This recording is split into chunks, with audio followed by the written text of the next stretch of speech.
this for fear of folks not having the whole story, lacking the education. I say we, our local chapter of Richmond County Retired Educators Association, voted unanimously at our meeting to go over some details, because a lot of people during the election don't know too much about what they're supposed to be doing. He will just change the slides for me.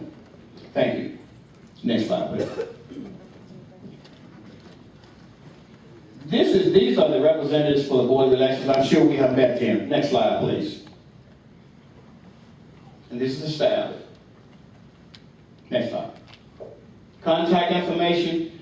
If you have difficulties on election day, write down this number. The NACP will cover 40 of the 50 precincts on the field.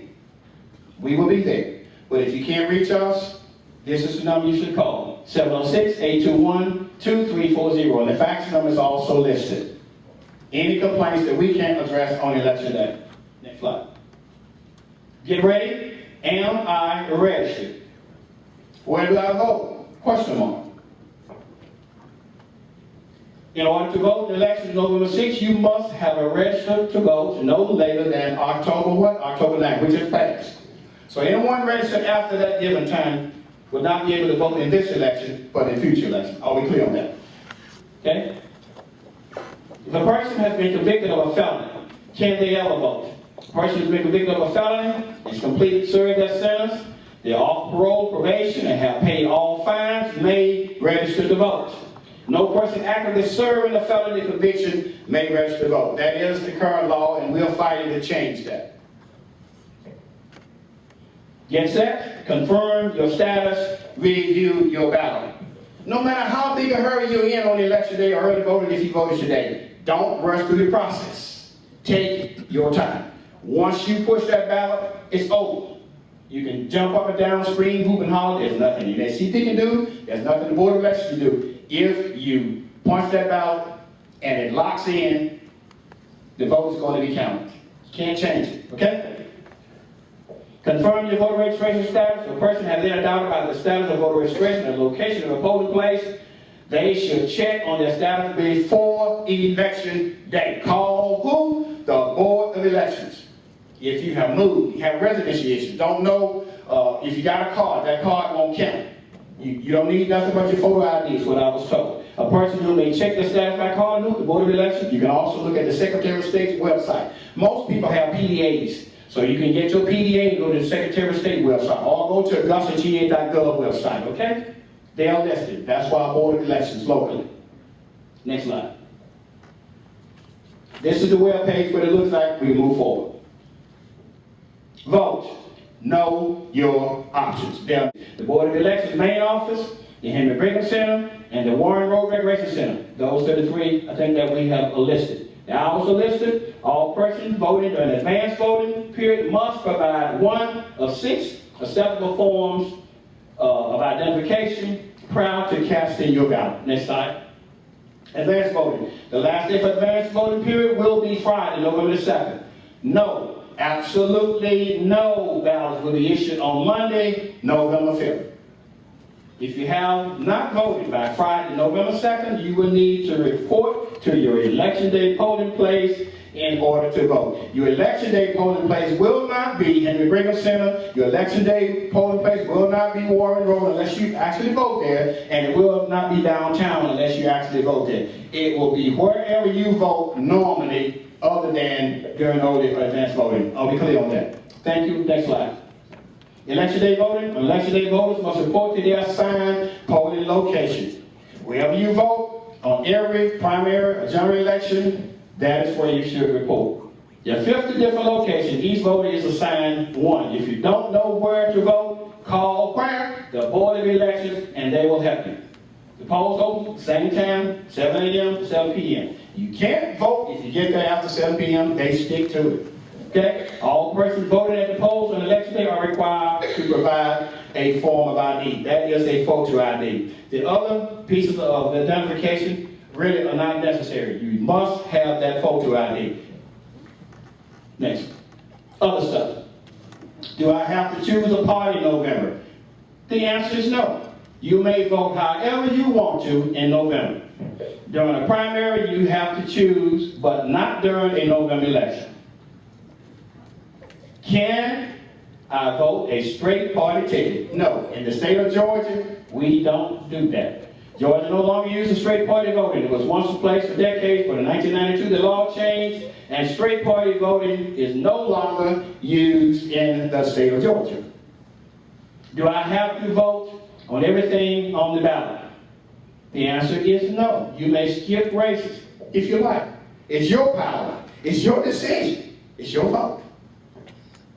What type of photo ID is acceptable? Georgia driver's license ID. Any valid ID photo that's issued by a branch of the government includes an out-of-state. If you're out-of-state, that is an acceptable piece of identification. Voter ID card issued by any voter registration in any state. Then there's a free card that they give you that costs taxpayers dollars. Valid U.S. passport, valid government employee ID, valid military ID, valid tribal, Indian, American Indian tribal ID. Next. What if my ID has a different address? Poll workers are checking identification, not your residence. They check your identification. That's that photo ID, or your driver's license, or whatever you present to them. The address is on that piece of document, and then it's a valid driver's license within the separate state. It would be one of those susceptible forms, okay? Next slide. Who decides which name comes first on the ballot? We got over 200 phone calls at the Augusta branch. I am frustrated. Why does this candidate take advantage over another, and why is this candidate Democrat or Republican? Particularly, this information is right here. The order of the ballot is set by the state law. By state law.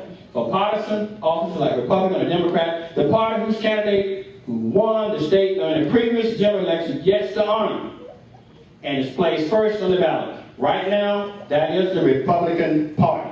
That answers the question, Democrats and independents and others. Okay? And let me see, make sure I got that right. Right now, the Republican Party, so the Republican candidates will appear first, followed by the Democrats, then all of the Libertarian Party, Independent, and other candidates. Okay? That answers that question. What about non-partisan candidates? How are they listed? For races for the non-partisan and the Augusta Commission Board of Education, the names are placed on the ballot in alphabetical order by last name. Next slide, please. Why isn't the incumbent listed first? Whether a candidate is an incumbent or not, it makes no difference when placing names onto a ballot. Next slide. Do I have to take my paper precinct information card with me to the polls on election day? The answer is no. The precinct identification card is for informational purposes only to tell you where your election day polling location is and in which district you reside. You do not need this card in order to vote. And let me reiterate that. We discussed that with Ms. Bailey also. You don't need that card. And if you don't have any identification, you can still vote. You will be given a provisional ballot, and you have 3 days to prove your identification of whatever issue you may have. So please, don't leave the polls if someone tells you you can't vote. That's not true. Can someone who is in jail vote? A person who is currently serving a felony conviction is not eligible to vote. That's under Georgia law. Can I take a sample ballot with me to vote? Yes, you can take a sample ballot and notes with you to write on when you get there. When you vote, you're not allowed to discuss your choices with others in the voting line because that will be campaigning, which is illegal at polling places. And believe me, my brothers and sisters, many individuals, we've gotten complaints from the state NACP, many people have gone to jail for just discussing elections in line. So please, don't do that. Thank you. If I vote by mail, is my ballot going to be counted? Each and every ballot that is properly returned to our office, that's the Board of Election, will be counted. Whether the ballot is cast through the mail during advance or on election day. We've gone to training for this, some of us, and we have observed the process. Also, we've gone to state Board of Election hearings and watched the exercise of the process. We've had questions about the process, but it works. What do I need to take with me to vote? Just your photo identification. If you're registered to vote, you do not have a Georgia driver's license, your local Board of Elections office can issue you a photo ID that you may use for the voting purpose. This card cannot be used to cash checks, otherwise provide your identity if it is for voting purposes, and I think the bottom workers only. Again, the contact information is the Richmond County Board of Elections. A production of Anibal Ibarra. AnibalShow.com. AnibalShow.com. agarre al toro de las astas. Vote